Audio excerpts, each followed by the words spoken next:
मातरम वंदे मातरम तुझला सुफला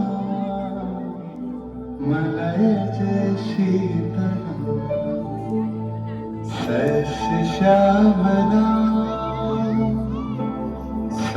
श्यामला मातरम वंदे मातरम। 1908 সালের 11ই অগস্ট কিংসফোর্ডে বন্দে মাতরম বলার দোষে যে বালককে বেত মারার হুকুম দিলেন ব্রিটিশ সরকার, তারই পক্ষে দাঁড়িয়ে ক্ষুদিরাম বসু ও প্রফুল্ল চাকি সাহেবের ফিটন গাড়ি লক্ষ্য করে বোমা চালালেন মুজফ্ফরপুরে। সাহেব নিহত হলেন না, তবু নাবালক ক্ষুদিরামকে ফাঁসির হুকুম দেয়া হলো। জননী গুলো তুলে বক্ষে শান্তন বাস দেহ তুলে চোখে কাঁদিছে তব চরণ তলে ৩০ কোটি নরনারী।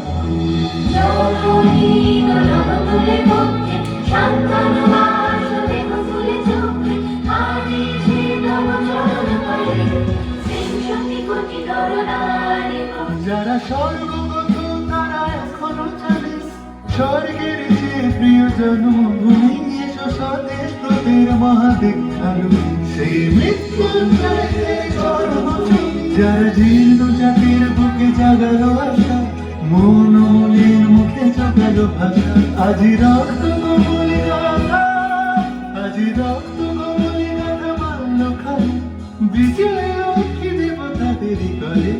মুক্তির মন্দির সোপানো তলে কত প্রাণ হলো বলিদান, লেখা আছে অশ্রু জলে। 9 সেপ্টেম্বর 1915 ইংরেজদের সঙ্গে সম্মুখ সমরের স্বাধীনতা ছিনিয়ে নিতে অস্ত্র আনার পরিকল্পনা করেন যতীন্দ্রনাথ মুখোপাধ্যায়। বালেশ্বরে সঙ্গীদের নিয়ে জাহাজ থেকে সেই অস্ত্র নামাতে গেলে ইংরেজ বাহিনী তাঁদের ঘিরে ফেলে। বুড়িবালমের তীরে লড়াই বাঁধে বিরাট ইংরেজ বাহিনী বনাম বাঘা যতীন ও তার 4 সতীর্থদের।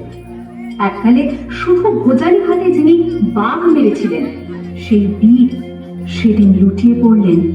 আমি হাসি হাসি পড়ব ফাঁসি, দেখবে ভারতবাসী।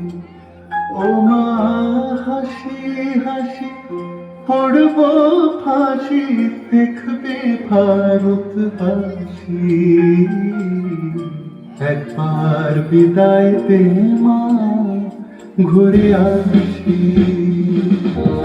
19 সেপ্টেম্বর 1942 তমলুকের মাটিতে কয়েক হাজার ভারতীয়কে নিয়ে যিনি পুলিশ স্টেশন ঘেরাও করার লক্ষ্যে হেঁটেছিলেন, সেই সত্তরোর্ধ্ব মাতঙ্গিনী হাজরা পুলিশের নির্মম গুলি চালনা ও লাঠিচার্জ সত্ত্বেও তার হাতের পতাকাটি মাটিতে পুঁতে দেন।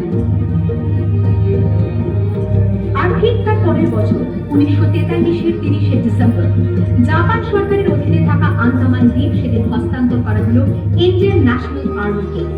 পোর্টব্লেয়ারের মাঠে তিরঙ্গা পতাকা তুললেন সুভাষচন্দ্র। এটাই স্বাধীন ভারতের মাটিতে প্রথম তেরঙ্গা ঝান্ডা।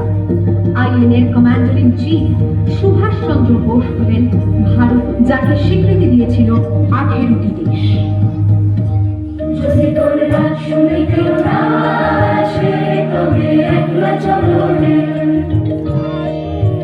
वंदे